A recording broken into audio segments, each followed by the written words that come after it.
This is the thing that I wanted to show that I think I keep trying to figure out, like, what the fuck are they after? What are they trying to stop? What's the big point that they're like, this, we got to get Biden out before it's too late. And I think I figured out what it is, what the singular one is. It's this.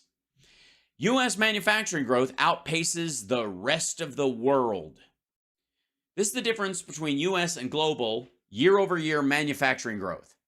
Look at the look at that. Look at Biden's coming in. Here's 2020. Right? This is the rebound. This goes about right here, and then whammo, and now it's up over the world average. Okay, so 12-month moving average percentage points, January 2014 to November of 2022. American manufacturing growth started outpacing the rest of the world's growth at the end of last year for the first time in recent memory. The big picture. The reason for this surprising flip-flop are primarily energy and COVID related, according to the Atlantic Council Geoeconomic Center. That's the percentage change. But wait, production of renewable energy equipment saw a big uptick in the U.S. last year, and oil exports soared too. Look at it, soared too. What was that? Oil exports soared to. I thought, wasn't Biden supposed to destroy energy? Doesn't he hate energy? Isn't that what we heard? Also, domestic production of medical equipment like masks, gloves, and pharmaceuticals grew because we went to fucking solve the problem like some goddamn adults. Meanwhile, China's manufacturing growth was muted because of zero COVID policies, while the Eurozone's production has been impacted by higher energy prices. While the rest of the world grew a little, the U.S. surged, the Atlantic Council wrote. My favorite part is the bottom of this. I got to say. Details. The chart shows the difference between the U.S. and the world, excluding the U.S. Industrial production year-over-year percentage change, because if you add it to it, then it, right? The Atlantic Council calculations are based on data from the Federal Reserve Bank of Dallas, you know, that liberal organization, the Federal Reserve Bank of Dallas. What's next? The Fed rate hiking campaign could still slow down manufacturing, as the Wall Street Journal reports. But one potential tailwind is the Inflation Reduction Act's massive incentives for clean energy production, which haven't even kicked in yet. That's my favorite part of this whole thing, which haven't even kicked in yet. Same thing is true of infrastructure. Those two things are as much as, you know, people will say the Fed raising rates have balanced out the money in the system and cost for, you know, how money is being spent as well as being produced. But the reality is these are the two main factors. The Inflation Reduction Act and the focus on green manufacturing in the United States, and a resurgence of making stuff closer to home because we will need it like fucking adults. Followed by the Inflation Reduction Act's incentives for clean energy production, which, by the way, is why one of the biggest electric car battery factories is in Marjorie Taylor Greene's fucking district. Good Lord. And that's this part, that was because of the stuff that Biden did coming right into office. The rescue package and all that stuff. Remember, I told you the rescue package had as much green energy investment in it as anything before that point. The only reason the Inflation Reduction Act was the biggest investment in green energy in America's history was because it outpaced the last one, the last biggest investment in green energy in America's history, which was the fucking rescue package. And this doesn't even include the Infrastructure Act. By this time, look, we're already seeing this. We're already seeing the increase in jobs in manufacturing and building. Hand over fist, this is the greatest reshoring of factories in American history. And the amount of production on all fronts that's happening right now is extraordinary. It's crazy. Even if it wasn't out of the ditch of how Trump handled COVID, the same way if Obama had been able to do his economic policies without the destruction of the Bush administration wrecking the economy, without 2008, without the crash, the growth would have been extraordinary. And that's one of the reasons why Republicans try to pull the ripcord every time they're going out the door. We know we're going to lose. We will lose on a cycle. So let's wreck it all before we leave so that They spend all this time cleaning shit up. Nobody will like them for it because it's uncomfortable and it's costly, and taxes will have to go up, and all that. We'll just wreck everything and make them, by the time they're done cleaning it up, things will be normal again, and we can come in and play Santa Claus. That's what they do every fucking time. And that's what they're trying to do. That's what they try to do under Trump, arguably, with COVID. But the problem is that Biden's policies have been so functional. They've worked so well that it's not taking as long as it used to. And these darn American consumers and these darn, meme stock guys buying the dip every time the dip goes down even this much is fucking with the whole, like, well, we could wreck the economy and it'll take them 18 to 12 months. And during that time, we'll really hammer them. So what did they fall back on? Border, Title 42. Title 42 was their reason why there were so many people crossing the border, but they were using that as if it was Biden's fault.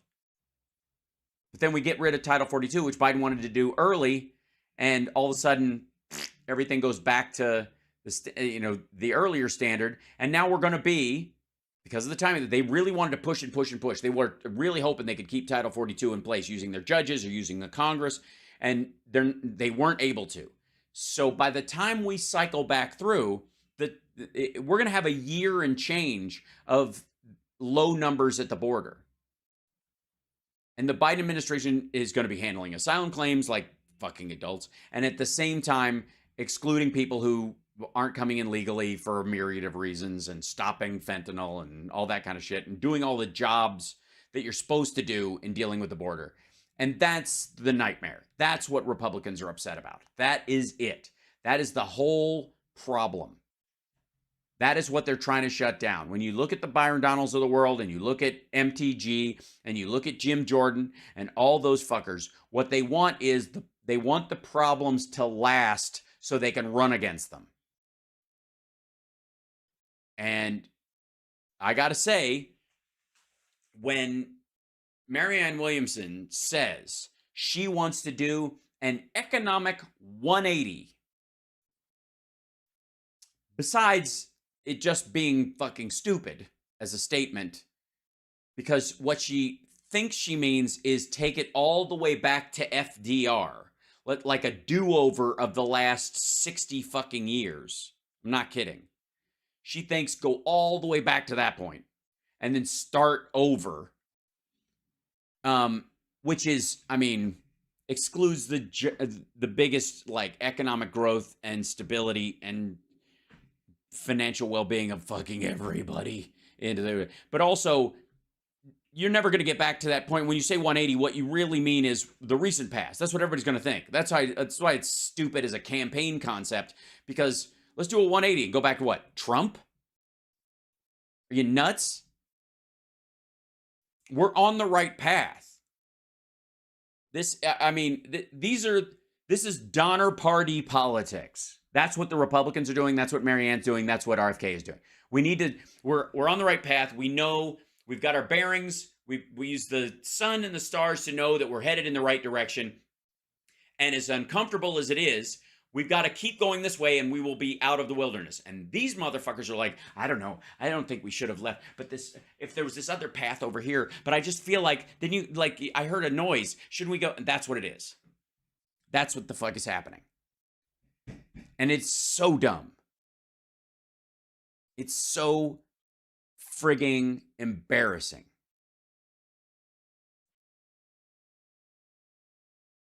Anyways, I adore you guys. Oh my God, twice as much fentanyl has been stopped at the border. The U.S. is going to hell. That's exactly right. Because if these problems get solved and the government gets boring again, and Joe Biden can run on, we deal with these big issues and we deal with them like adults, and I'm not taking shit from anybody, but the rest of you should just be able to get on with your goddamn life. And we do have some trolls in here, like Wayne. Thanks, Wayne. I like your fake name. I think we all do. But again, yeah, I would like to hear any of the trolls. Feel free to comment below. Since if you're gonna dick around in here, don't do it in the chat room. Show your homework. Because ultimately, if you're going to turn this country around and go by, because we're going in the wrong direction, you've got to explain why you don't like the massive uptick in manufacturing. You have to show why you don't like the lowest unemployment in 60 years.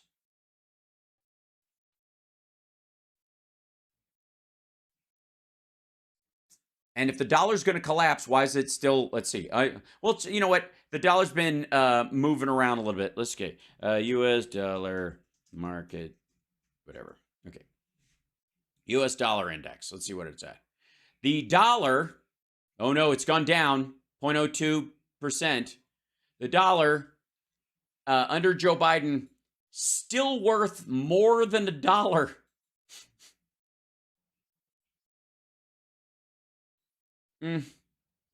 Still worth, the dollar is worth more than a dollar. I appreciate the trolls here. I really do. I honestly do. I'm glad you're here. It's nice that you can take a break. We don't get we don't get upset like other places do, so you should be all right. But you're going to have to explain to me, if he's wrecking the dollar, he's doing a terrible job. If he's a communist, then why the manufacturing rise? If he's owned by China, why are they in a worse position now than they were under Trump? Why is Trump the one who's praising Xi Jinping and Joe Biden is teabagging him on the regular? I'm dead serious. Why? He's either a doddering old fool or he's a master criminal, but he can't be both. So, yeah. Eggs at Kroger, $1.24 for a dozen. Hold on. You remember that woman came out with the, I spent $700 at Costco the other day. There was a... Let's see. Hold on. Let me see here. View price. Oh, sorry. Give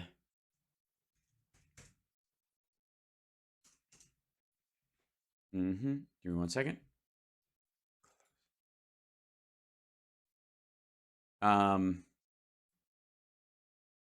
Yeah, so Costco eggs are $11 for 5 dozen.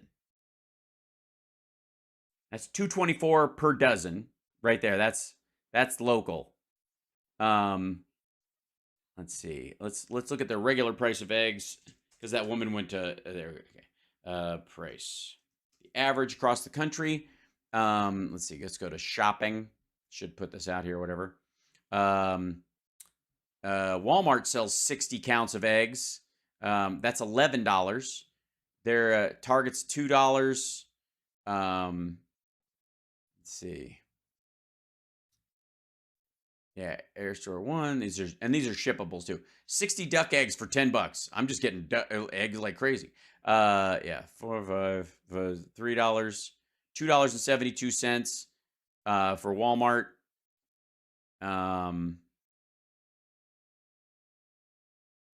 Yep, there they are. Cage free. This is them with shipping as well. So hold on. Vital Farms from I don't know why they're like, some places they're still selling them very expensive. Oh, because of the delivery costs. I see. If you want them overnight. Yep. Mostly I'm seeing $2.89. That seems to be the common. $2.99. The very special ones are very expensive. And then amethyst eggs, what the hell? Yeah. So yeah. So I understand. Now, granted, we were supposed to be broke and you can't get eggs and you can't go anywhere, and 5 eggs, nobody can eat them. You pay $4 a dozen from your neighbor. Well, that's lovely. Overnight or over easy? I think both. $1.43 for a diagram 65. Nicely done. Quail eggs were a different price. Hold on. Let me see what quail eggs are like. They're very tiny, very, very special. They're 180 for $60. Fresh quail eggs, 3 dozen for $16. They're cheaper. Because they're teensy. Farm fresh quail eggs laid in the U.S. a dozen for 99 cents from Blids. That's this one right here. That's a lot. Let's see, fresh quail eggs. It's just like giant boxes of them. Yeah, that's a lot. They're the world's smallest omelet. Anyways, the point is not that we don't have problems in the country. The question is are we solving them, and are people fighting against the solutions? And in the case, they always complained about how Trump, like, they're always against the wall, but that would solve our problems. And then they have this Customs and Border Patrol people testifying that, like, drug cartels are just using a $200 drone to fly the drugs over the wall, and instead of being able to stop it, they just, because we didn't put up sensors, we put up a physical barrier in these places and just called it a fucking day that they're able to run off. So, what do turtle eggs go for? I don't know. Far too low, whatever they are. So there you go. Anyways, I love you guys. I appreciate you guys. And thank you guys for the support. Thanks for everybody who donates to the show over here and subscribes and becomes a member. And, of course, supports the show. If you use Venmo, please think about donating to the show and helping us get a new computer. You know, $5, $10, $8, a whale. Feel free. But yeah, just know that that's what we're saving up for, and I appreciate it. And that's the happy ending, is that manufacturing in the United States is making a huge comeback. And when anybody tells you we need to turn this economy around, that's what they want to put an end to. We need to turn this economy around and stop the manufacturing from coming back here. Okay, let's hear it. Give me your best argument. Come on.